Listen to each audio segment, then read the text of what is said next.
ជំរាបសួរពុកម៉ែបងប្អូនទាំងអស់គ្នាថ្ងៃនេះនឹងខ្ញុំមកចែករំលែកពីវិធីឆាគុយទាវសាច់គោឲ្យមានរសជាតិឆ្ងាញ់ហើយរូបមន្តនេះដែរដូចគេឆាលក់នៅតាមផ្លូវអញ្ចឹងបងប្អូនគឺមានរសជាតិឆ្ងាញ់មែនតើចង់ដឹងគ្រឿងផ្សំរបស់នេះខ្ញុំមានអ្វីខ្លះសូមទៅទស្សនាវីដេអូនេះទាំងអស់គ្នា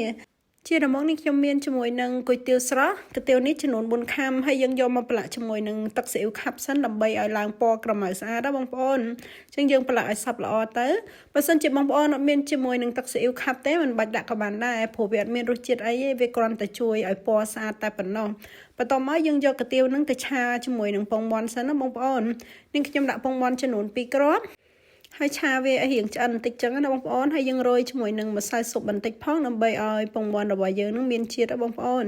ចឹងបងប្អូនបន្ថែមជាមួយនឹងម្សៅស៊ុបបន្តិចទៅដល់ពេលដែលយើងឆាពងមាន់រៀងឆ្អិនបន្តិចហើយយើងដាក់ជាមួយនឹងគុយទាវហើយយើងឆាគុយទាវជាមួយនឹងពងមាន់នឹងឲ្យឆ្អិនល្អណាបងប្អូនសម្រាប់គ្រឿងផ្សំនៅពេលដែលនាងខ្ញុំឆាគុយទាវនេះនាងខ្ញុំដាក់ទៅទឹកប្រេងខ្យងហើយណាបងប្អូនដើម្បីឲ្យវាប្រៃឡំ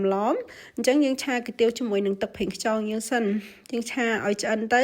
នៅពេលដែលគុយទាវរបស់យើងទន់ល្អឆ្អិនហើយគឺយើងដួសវាទុកមួយកន្លែងសិនទើបយើងទៅរៀបចំឆាសាច់និងបន្លែទុកស្រូបពីលើគុយទាវតែម្ដងឥឡូវគុយទាវរបស់នាងខ្ញុំគឺបានឆារួចរាល់ហើយយើងដួសវាទុកមួយកន្លែងសិនទៅយើងទៅរៀបចំឆាសាច់ជាដំបូងនេះខ្ញុំបំពងជាមួយនឹងខ្ទឹមបំពងឲ្យឈ្ងុយសិនហើយយើងចាក់ជាមួយនឹងសាច់គោចូលហើយយើងឆាសាច់គោឲ្យសព្វល្អជាមួយនឹងខ្ទឹមហ្នឹងទៅបន្ទាប់មកយើងបន្ថែមជាមួយនឹងម្សៅស៊ុបបន្តិចសិនបងប្អូនយើងដាក់ម្សៅស៊ុបបន្តិចសិនណាហើយយើងឆាសាច់ហ្នឹងឲ្យរៀងឆ្អិនបន្តិចទៅ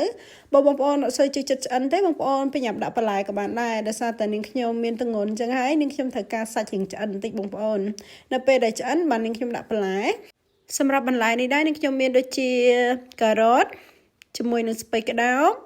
ហើយនឹងខាត់ណាផងដែរបងប្អូនចង់ដាក់បន្លែអ្វីតាមចំណង់ចំណូលចិត្តហើយបន្លែនេះគឺនាងខ្ញុំបានស្រុះរួចរាល់ហើយណាបងប្អូនចាយើងស្រុះវាមកភ្លោកទៅមកពុះចាបន្ទាប់មកយើងដាក់ជាមួយនឹងទឹកប្រេងខ្យងចាបងប្អូនចាក់ម្សៅល្មមទៅហើយយើងបន្ថែមជាមួយនឹងម្សៅស៊ុបស្ករសហើយយើងមានជាមួយនឹងទឹកម្ទេសឬក៏ទឹកប៉េងប៉ោះអីចឹងណាបងប្អូនចាទឹកម្ទេសទឹកប៉េងប៉ោះគឺយើងដាក់ស្មើគ្នាចាបងប្អូនដាក់ចឹងទៅហើយសម្រាប់ប៊ីចេងបងប្អូនចង់ដាក់ក៏បានអត់ក៏បានតាមចំណូលចិត្តបើសិនជាបងប្អូនមានជាមួយនឹងគ្រឿងសាតេរូបឃ្លោក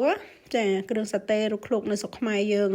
បងប្អូនអាចដាក់មកសាភីកាហ្វេបានកាន់តែឈ្ងុយឆ្ងាញ់តែម្ដងតែបើអត់ដាក់ក៏មិនអីដែរបងប្អូនតែបើមានទៅវាហិតតែឈ្ងុយចឹងណាចាពេលដែលយើងឆាសាច់នឹងបន្លែបានឆ្អិនល្អហើយបងប្អូនកុំភ្លេចលាយទឹកម្សៅឆាចាក់ចូលផងសម្រាប់ទឹកម្សៅឆានេះខ្ញុំដាក់កន្លះចានចង្កឹះជាងហ្នឹងហើយយើងចាក់ទៅហើយបន្ទាប់មកយើងកូរវាឲ្យសព្វល្អហើយដាំវារហូតដល់ពុះទៅគឺរួចរាល់ជាការស្រេចហើយបន្ទាប់មកយើងយកបន្លែនិងសាច់ហ្នឹងទៅស្រូបនៅលើគុយទាវរបស់យើងទៅគឺរួចរាល់តែម្ដង